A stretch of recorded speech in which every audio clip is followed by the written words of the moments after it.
афсонаҳои ҷолиб, қиссаҳои рангин, далериву чолокии қаҳрамонҳои афсонаҳои халқи тоҷик дар барномаи хоби ширин барои бачаҳои азизу ширин аз радиои Тоҷикистон.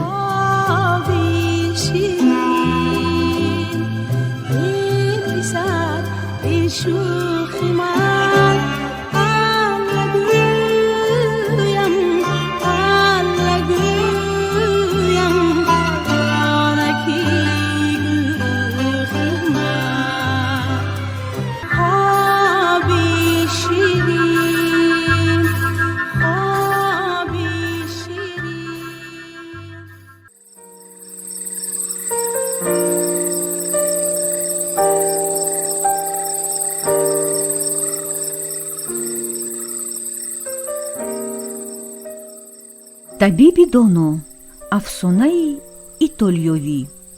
буд набуд шоҳе буд ки хеле фарбеҳ буд.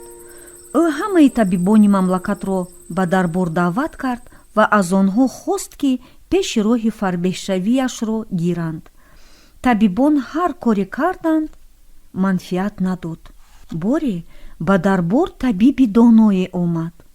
шоҳ, ман шуморо табобат мекунам, гуфт ӯ, аммо шумо ба ман 3 рӯз муҳлат диҳед, то бубинам чӣ давое барои ин беморӣ омода кунам. баъд аз 3 рӯз табиб ба шоҳ гуфт: подшоҳо, ман тақдири шуморо омӯхтам ва дарёфт кардам ки аз умратон ҳамагӣ 40 рӯз боқӣ мондааст. аз ин рӯ ҳоҷат ба табобат нест. шоҳ дар қаҳр шуд ва амр кард ки табибро ба зиндон андозад. худаш аз фикри он ки пас аз 40 рӯз хоҳад мурд, даст аз айшу шодӣ, фароғату аспсаворӣ бардошт. аз одамон ҳам канора ҷуст. ғами мурдан ӯро фишор медод. аз ин рӯ рӯз аз рӯз хароб мешуд. вақте ки 40 рӯз гузашту намурд, амр кард ки табибро ба наздаш оранд. аз ӯ пурсид ки 40 рӯз гузашту, чаро ҳанӯз зинда аст? шоҳам, гуфт табиб, ман бо ин роҳ маҷбур кардам ки шумо ғам хӯреду хароб шавед. аз ин давои беҳтаре пайдо накардам. шоҳ аз доноии табиб ба ҳайрат омад ва ба ӯ инъом дод. ин буд афсонаи итолиёвӣ, табиби доно.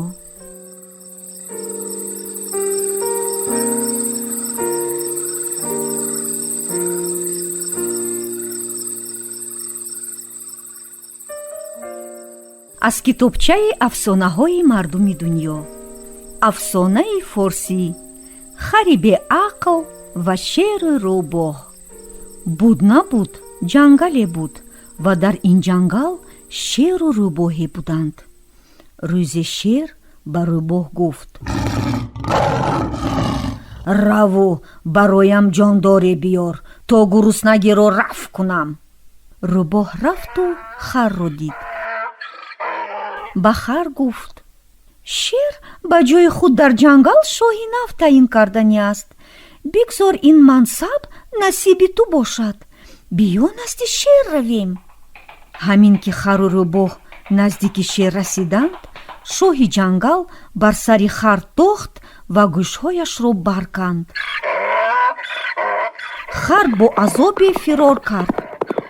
шер ба рӯбоҳ гуфт: рав, ин хари аблаҳро биёр. рӯбоҳ рафту харро пайдо кард ва аз ӯ суол кард: чаро фирор кардӣ? шер гӯшҳоямро канд, маро куштанӣ буд, гуфт хар. на, ӯ туро месанҷид. гӯшҳоятро барои он канд ки тоҷи шоҳӣ ба сарат мувофиқ ояд.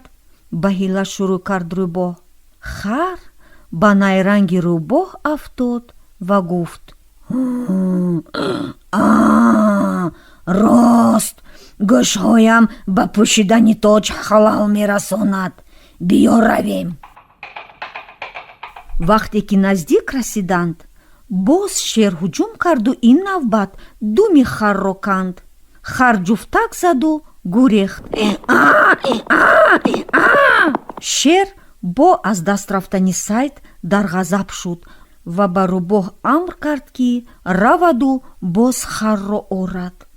рӯбоҳ боз харро пайдо карду гуфт: думатро барои он канд ки болои тахт нишастан бароят мувофиқ бошад. хар ба худ андешид, гуфтаи рӯбоҳ дуруст буд. боз ба назди шер баргаштанд. шоҳи ҷангал ғуриду ин дафъа раги гардани харро канду ба рӯбоҳ гуфт: мағзи сарвадилу ҷигарашро бароям омода кун. рӯбоҳ рафту мағзи харро худ бихӯрду боқиро назди шер гузошт.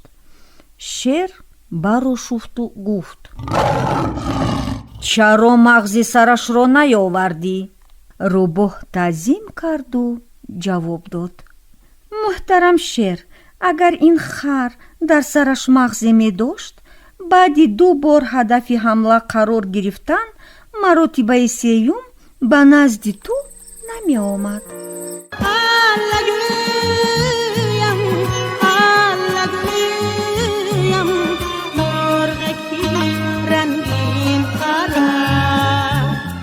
афсонаҳои ҷолиб, қиссаҳои рангин, далериву чолокии қаҳрамонҳои афсонаҳои халқи тоҷик дар барномаи хоби ширин барои бачаҳои азизу ширин аз радиои Тоҷикистон.